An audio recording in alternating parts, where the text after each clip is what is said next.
مجازی نے اپنی کتاب تذکرۃ الخواص میں حضرت عمر سے قول نقل کیا ہے۔ وہ فرماتے تھے کہ میں اس مصیبت سے پناہ چاہتا ہوں کہ جس کے حل کرنے کو میرے پاس علی موجود نہ ہو۔ کسر روم نے حضرت عمر کی طرف خط روانہ کیا جس میں کچھ سوالات تھے۔ حضرت عمر نے اس خط کو دیکھتے ہی حضرت علی کی طرف روانہ کیا اور کہا کہ میں چاہتا ہوں آپ ان کے سوالات کے جوابات۔ اس خط میں پوچھے گئے سوالات: وہ کون سی چیز ہے جو خدا کے پاس نہیں؟ وہ کون سی چیز ہے جو سب کے سب بال ہیں؟ وہ کون سی چیز ہے جو صرف منہ ہی منہ ہے؟ وہ کون سی چیز ہے جو پاؤں ہی پاؤں ہے؟ وہ کون سی چیز ہے جو آنکھیں ہی آنکھیں ہیں؟ وہ کون سا شخص ہے جس کا کوئی خاندان نہیں؟ وہ کون سی چیزیں ہیں جو شکم مادر میں نہیں رہی؟ وہ کون سی زمین ہے جس پر سورج صرف ایک بار چمکا؟ وہ کون سی چیز ہے جو دنیا میں تو تمام لوگوں کے لیے ہے مگر آخرت میں صرف نیک اشخاص کے لیے ہوگی؟ وہ کون سی چیزیں ہیں جنہیں جنت کی کنجیاں کہا گیا ہے؟ اتنے علمی سوالات کا جواب صرف وہی دے سکتا تھا جس کے بارے میں رسول اللہ صلی اللہ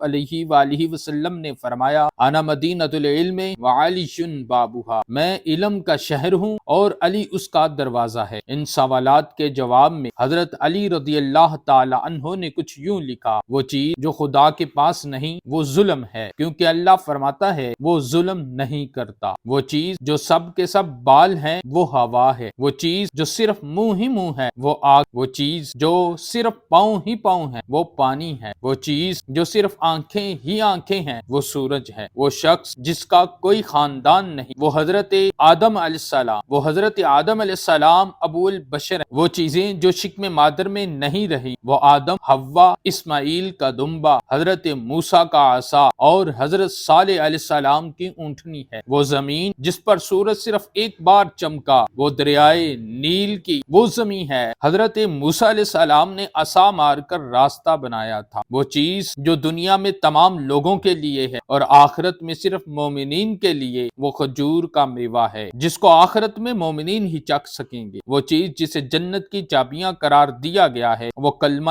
توحید ہے۔ کسر روم کو جب یہ خط موصول ہوا تو اس نے جواب میں لکھا: مجھے آپ کا خط موصول ہوا، وہ پڑھ کر مجھے یقین ہو گیا آپ اہل بیت نبوت ہیں اور رسالت کا خزانہ ہے۔ اس خط کو پڑھنے کے بعد مجھے اس بات کا یقین ہو گیا ہے آپ حقیقی شجاعت اور علم کے وارث ہیں۔